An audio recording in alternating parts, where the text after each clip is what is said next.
A promotion clears, a side project finally paying real money. A new role comes with a number that felt unreal to sign for. From the outside, nothing looks different. Same apartment, same car, same order at the same coffee shop.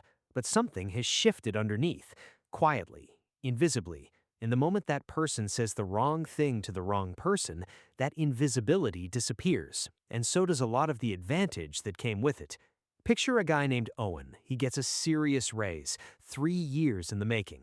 Genuinely excited, he tells his brother over dinner. His brother mentions it to their parents. Within a month, a cousin he hasn't spoken to since a wedding 2 years ago calls just to catch up. An old roommate suddenly needs a small loan, just until payday. His landlord somehow decides it's time to reconsider the rent at the next renewal. Nothing about Owen actually changed in that month. Only the information did. Quick gut check before we go further. How many people in your life actually know your real number right now? Keep that count in your head. You're going to want it by the end. Here's the part that catches people off guard, and it's almost never who you'd expect. It's almost never a stranger who causes friction over money. A stranger has no baseline for your life, so there's nothing for them to react to. But a sibling, a close friend, a parent, they remember exactly what your life looked like before, and they clock the shift instantly. That memory is what turns a simple update into quiet tension. You're not just sharing news, you're unintentionally renegotiating the terms of the relationship, and those terms rarely reset back. So what exactly should stay private once money starts moving? Not out of dishonesty, not out of shame, but because certain information, once it's out, can't be pulled back in. It reshapes how everyone around you behaves, sometimes for years. Here's the promise for the rest of this video. 7 specific things, in order, of how much damage they quietly cause. Number 7 might surprise you the most, because almost nobody thinks of it as a money topic at all. Rule 1. Never share the exact figure of what you earn. Obvious, right? And yet almost everyone breaks this rule eventually, not on purpose. It slips out in a proud moment, a joke, a conversation that felt private but wasn't. The problem was never the number, it's what the number becomes once it's loose in the world. A measuring stick. Coworkers start comparing themselves to it, quietly resenting a raise they didn't see the years of work behind. Family starts doing mental math on what you should reasonably be able to spare, like your income just became shared property the moment they learned it. Friends, even without meaning to, start treating you slightly differently. Here's a quick before and after worth sitting with. 2 people get promoted the same year. One announces the exact new number the day it's official. The other just says, "Yeah, it went well," and moves on. 6 months later, one of them is fielding awkward comments in every group setting. The other is just doing fine in everyone's mind. Same raise, completely different year. Which one were you just picturing yourself as? Hold that thought. It gets more uncomfortable in a minute. Rule 2. Never mention that you're sitting on savings or that you're debt-free. Here's where it stops being about jealousy and starts being about access. The instant people learn you have a cushion, you stop being a person to them and start becoming a resource, a backup plan for someone else's emergency. A relative needs help with rent this month. A friend has a business idea that just needs a small investment. Someone assumes you'll co-sign something without asking if you're even comfortable with the risk. Almost none of them think of it as taking advantage. In their mind, they're just asking someone who clearly has room. And here's the part that should genuinely bother you. It doesn't even take a large number to trigger this. Mention a modest cushion in passing and watch how fast the conversation shifts from casual to specific. How much could you spare just for a couple weeks? A proud, private moment of stability turns into a negotiation you never agreed to enter. Quick pause. If you've already broken one of these 2 rules this year, you're not alone. Almost everyone has. Drop a number in the comments, 1 or 2, for which one it was. But stay with me, because Rule 3 is the one that actually costs people real money, not just awkward conversations. This is where it gets financial. Rule 3. Never talk about an investment while it's still in motion. Picture 2 people. One announces every trade, every property, every position the moment it happens, chasing the small hit of validation that comes from an audience reacting in real time. The other says nothing until the outcome is already known, if they mention it at all. The first person invites commentary before the result even exists. Every dip becomes a conversation, every gain becomes an unsolicited request for advice, or worse, a request for a cut of an upside they had no part in creating. The second person just lets the position sit, undisturbed. Think of a young tree. Dig it up every week to check the roots, and it never gets the chance to grow. Money compounds the exact same way. Here's the twist most people miss entirely. The moment you tell someone about a position, you've made yourself accountable to their opinion of it, not just your own.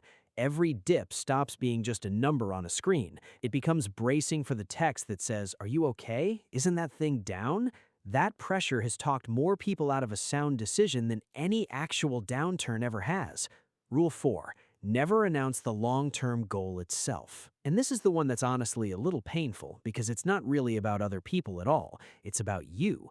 The moment you say a goal out loud, a paid-off home, a seven-figure portfolio, retiring at 50, your brain gets a small reward just from saying it. It starts to feel like progress, even though nothing is actually moved. That feeling is genuinely dangerous because it can quietly replace the actual discipline the goal requires. An unfinished goal is like wet concrete. Every "that seems ambitious," every well-meaning warning from someone who never attempted it themselves leaves a mark that reshapes what you're building before it's had a chance to set. Protect it long enough to solidify. Explain it later, if you explain it at all. Two coworkers separately decide they want to retire early.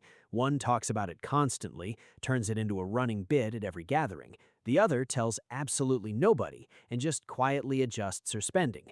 1 year later, guess which one quietly abandoned the plan and which one is still on track? You already know the answer. That's exactly the point. Rule 5. Never announce a large purchase before it happens. Not because it's anyone else's business, because announcing it invites a flood of unsolicited opinions at the exact moment your decision is most vulnerable to being second-guessed. Someone will insist you should have gone bigger, someone else will call it a waste, someone will compare it to what they bought last year and make you doubt a choice you'd already thought through. People who quietly hold on to wealth make the decision privately based on their own numbers and their own life, not a group chat's opinion. They mention it after it's done, if at all, by which point there's nothing to argue about. Rule 6. Never announce a raise or windfall the second it lands. And here's why the timing matters more than almost anything else on this list. There's a narrow window right after a financial jump where the urge to share feels strongest. It feels earned. It feels exciting. But that exact window is when spending habits get set, for better or worse. Announce it too early, and social pressure builds fast. Celebrate it, upgrade something, prove the raise was real by spending it somewhere visible. Let the new income quietly go to work first. Investments, debt payoff, savings, well before anyone else knows it exists. By the time people find out, if they ever do, the money has already done its job, and nobody gets a vote in where it went. Rule 7, and this is the one I promised you at the start, the one almost nobody thinks of as a money topic at all. Never explain how you actually spend your money. This isn't about hiding wealth, it's about hiding the boring, disciplined choices that quietly build it. Here's the strange part. People rarely get uncomfortable watching you spend on something impressive. They get uncomfortable, even dismissive, when they learn how deliberately you think about the small stuff, driving an older car on purpose, skipping upgrades everyone else treats as automatic, choosing not to match a lifestyle your income could technically support. Share that, and people rarely see discipline. They see something to needle, something that quietly makes them feel judged, even when judgment was never the intention. Here's what all 7 of these rules were actually protecting, and it's not secrecy for its own sake, it's momentum. The early stretch of any financial jump, a raise, a windfall, a new income stream, is the most fragile part of the entire process. Say too much too early, and you invite expectations, comparisons, and doubt before you've had a real chance to build anything. Stay quiet, and the money gets to do the one thing it's actually supposed to do: compound, undisturbed for years. There was a man who quietly moved into a much higher income bracket in his early 30s. Nobody at his job knew. His own parents never asked for the real number. He kept driving the same car and living in the same modest apartment for another 2 years. Same coffee order, same jacket. Everyone assumed nothing had changed.